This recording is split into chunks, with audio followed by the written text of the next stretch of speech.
Hello everyone. In this video, we shall learn about software piracy. So, according to definition, you can see software piracy is illegal copying, distribution, or use of software. So, you might wonder that if we are using any software, so when it becomes illegal for using that software. So, to understand this, we have to know the whole process of software development and what are the things involved in some more details.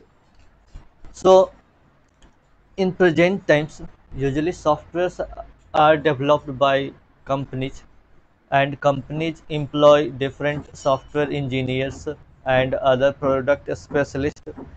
So companies invest a lot of money and time in paying the salaries of those people. So after completion of development of the software, so company wants some profit, so they sell their software product to users. So when they sell their products, so they provide license for use of their softwares. So during starting, companies usually provide a trial period for using the software, or they can forbid certain important feature of the software so that it can only be used by the licensed software user. Means to use the whole feature of the software, user has to buy license from the company. So it means if we buy a license, then it means company provide a certain license code which we have to enter in the software, and after that code successfully verified in the software, so now we can use that particular software with its whole feature and for unlimited time purpose. So here it starts the software piracy.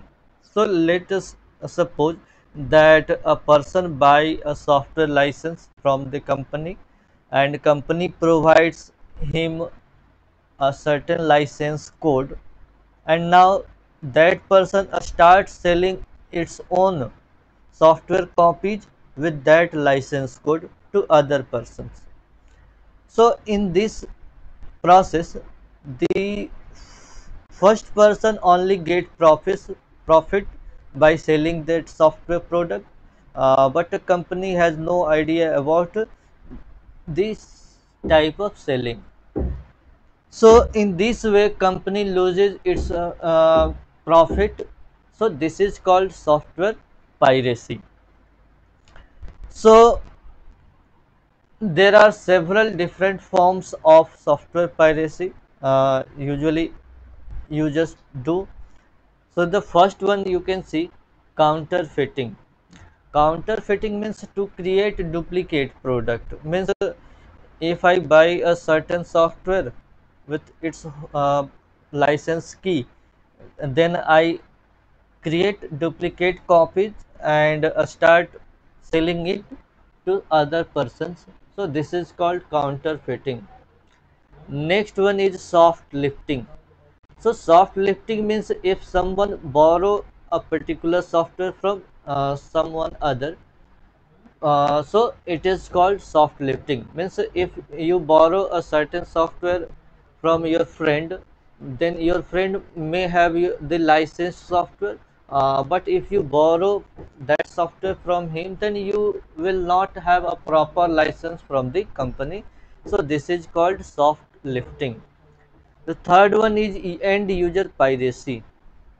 So when someone copies the software without having proper license of it, then it is called end user piracy.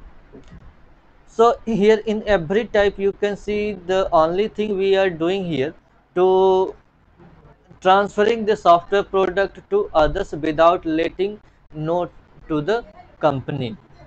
So other forms are also there, like internet piracy. So on internet, there are several websites uh, from where we can download cracked software or software having license key. So we generally do not prefer to get license from the original company, but we try to find out or search softwares on some other website from where we can get that software free of cost. So this is called internet piracy. Now, with this software piracy, we are actually making the software company losing its profit in making the software product. So it is a serious case for the company, because if the company does not get its profit, then the company may not develop other software product in future. So we must stop doing this. We have to take certain preventive measures to stop this act. So what are the things we can do? So the first one is always use licensed software from authentic sources. Means if we have to use the software, then we should buy the authentic software from the original company only. The second one, try to find alternative software from open source software platform. Means if we don't have that much money to buy a license of the software, then we can search alternative software from open source software platforms. So there are certain open source software platforms from where we can have our software free of cost. Of course, those free of cost softwares don't have so many features as that of the paid softwares, but we have to use only that thing also, because we are not paying the cost of the software. The third one is we do not have to distribute software copies to others. Means if we buy a licensed software, so we should not sell it, or we should not give it to others. And the fourth one is aware others about the software piracy. So there should be an awareness among users regarding this software piracy, because in someday if that user becomes the software developer, so it may happen to him or her also. So they, that person must have to face this problem also. So we should not promote this software piracy. We should follow the only licensed software, and it is safe to use that also. So that's all, students. Thank you all.